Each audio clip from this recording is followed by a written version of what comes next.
Akıncı 2. bölüm 2. fragmanı yayınlandı. Yine çok olaylı ve heyecanlı sahnelerin yer alacağı bir bölüm bizleri bekliyor. Fragmanda pek çok sahne gösterildi ve birçok detay var. İlk bölümde de çok heyecanlı sahneler vardı. Bakalım bu bölümde neler olacak, fragman üzerinden inceleyip konuşalım. Yayınlanan ilk fragman analizini kanalımda paylaşmıştım. 2. bölümün ilk fragman analizini izlemeyenler sağ üstten tıklayıp izleyebilirsiniz. Hadi şimdi fragmanı inceleyelim. Videoya devam etmeden önce Akıncı dizisinin bölüm analizlerine, fragman analizlerine ve özel videolarına ulaşmak için kanalıma abone olmayı unutmayın. Ayrıca bu videoyu beğenerek bana destek verebilirsiniz. Bildirimleri açarak yayınlanan ilk videoları siz izleyin. İlk sahne bu. Fatih ve Osman burada beraber kurşuna bakıyorlar.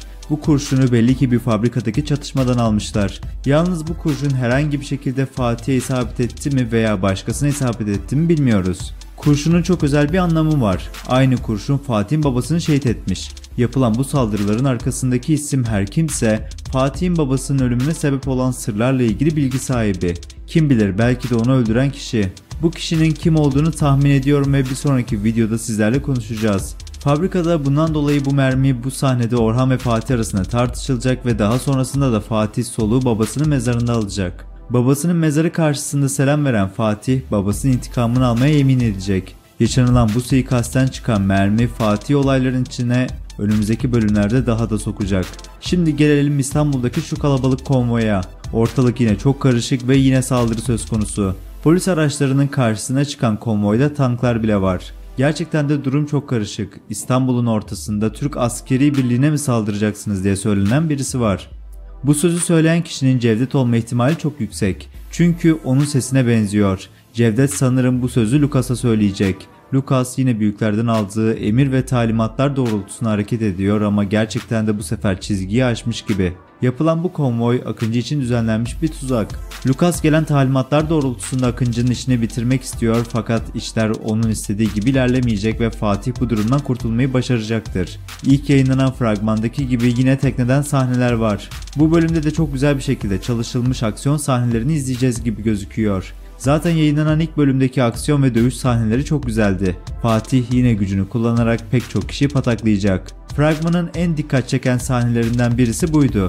Tanımayanlar için bu adamın ismi Köksal. Köksal Cevdet'in bir numaralı adamı, yani sağ kolu. Onu burada hastane önünde beklerken görüyoruz ve daha sonra da içeri giriyor. Bir sonraki sahnede Köksal'ı elindeki şu şırıngayla göreceğiz. Acısız bir ölüm olacak deyip iğneyi birisine batırıyor ama kime batırdığı hakkında en ufak bir fikrim yok. Sizlerin bu konu hakkındaki düşünceniz veya fikriniz varsa yorum yapabilirsiniz. Acaba burada kimi öldürecek, ben de merak ediyorum.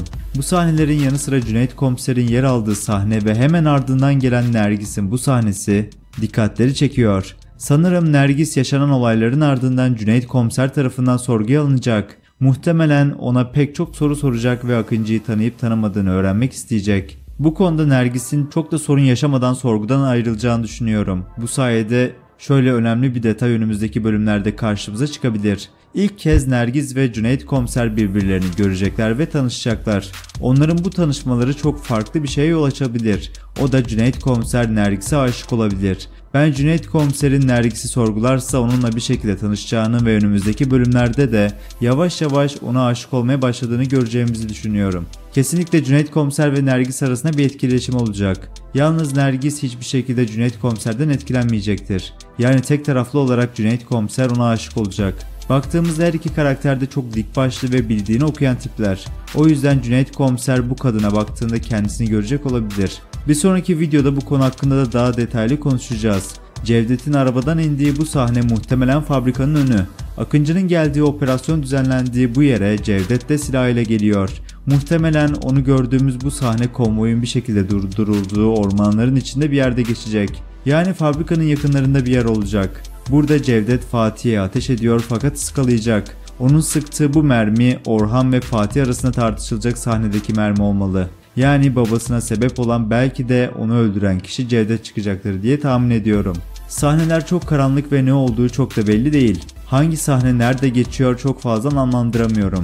Mesela teknede geçtiğini zannettiğim sahnelerin çoğu burada fabrikada gözüküyor. O yüzden 1 ve 2. fragman arasında önemli farklılıklar var. Bu fragman ilk yayınladığım fragmana kıyasla pek çok fikrimi değiştirdi. Fragmanın sonuna geldiğimizde ise Akıncı'nın arkasına silahla yanaşmış bu eğitimli koruma Lucas'ın korumasıydı. Burada da güzel bir dövüş sahnesi izleyeceğiz ve Fatih bu adamı yenecektir. Fragmana baktığımızda gelecek bölümden beklentilerimiz bunlar. Yarın sizlerle farklı videolar daha yayınlayacağım. Akıncı dizisinden analizler bekliyorsanız lütfen bu videoyu beğenmeyi unutmayın. Ayrıca yeni videolar gelmesini istiyorsanız lütfen yorum yapın. Bir sonraki videomuzda görüşmek üzere. Hoşça kalın.